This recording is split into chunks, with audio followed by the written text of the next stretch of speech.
Call of Duty 4, if we take it in context, in my opinion is one of the greatest multiplayer shooters of all time. Sure, it couldn't stand up today, but if we take it in its time and think about the legacy and impact it made, it was pretty amazing. The progression and customization system created an addictive feedback loop that just kept you coming back for months, or years for some people. You had it on the bigger scale with rank upgrades and prestiges, but also on the small scale where every game and every shot could get you that next kill that gives you another bundle of points or gets you one step closer to an attack helicopter. The maps were balanced and the gameplay was tight, and with a couple of us seeing red dot sights for the first time, it seemed pretty groundbreaking. But as time passed, the additions made by the sequels didn't improve and refine the formula. They just kind of diluted it, making the newest releases, dare I say, just clumsy and forgettable. A lot of this might have come down to the mass Infinity Ward exodus led by Jason West and Vince Zampella in 2010, and ever since then they've been working on a multiplayer-only game that brings that same addictive progression, balance and connectedness, but also introduces a much deeper and more varied style of gameplay. This is 5 things you need to know about Titanfall.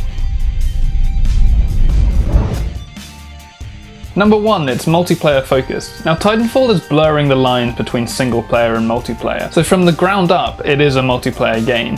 And technically there's no single player campaign that you can play on your own, but Zampella has hinted at practice modes. But really, to play this game, you need an internet connection. But this is far from a simple TF2 style FPS, or even tower defense like Monday Night Combat.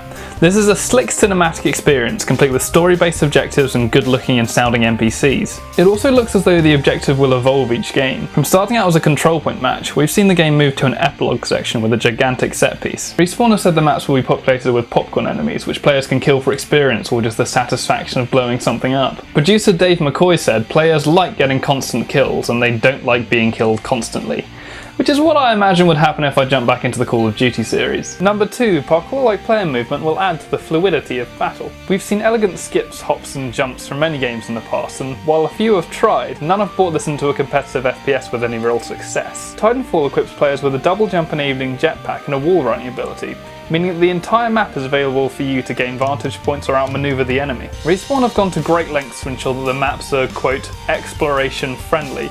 That means you won't have any trouble clipping out or getting caught under the map. And as you zip around the map neutralising popcorn enemies and securing objectives, you'll be able to call in the significant second half of the game's combat. Number 3, Titans fall out of the sky.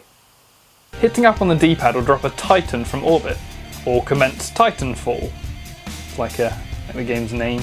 Yeah. Now these are giant mechs that pack a whole heap of gadgets that the ground troops don't. Not to mention the cool boot up animation, you've got beefy guns, railgun weapons and what appears to be a type of telekinesis. Jumping out engages guard mode, which turns your mech into a roaming 50-foot turret. For something more extravagant, you can fly into the air by ejecting from your Titan before landing on an enemy and tearing out their mechanical insides. They'll handle differently to humans, but they're not hard to maneuver tanks. They're fast, powerful and deadly, and I think this is where a lot of players are going to spend most of their time. Number 4, it'll be as well balanced as a student coming back from the Pizza Hut buffet. With giant mechs, flying soldiers and endless cannon fodder, Respawn have gone to great lengths to ensure the game still feels balanced and fair.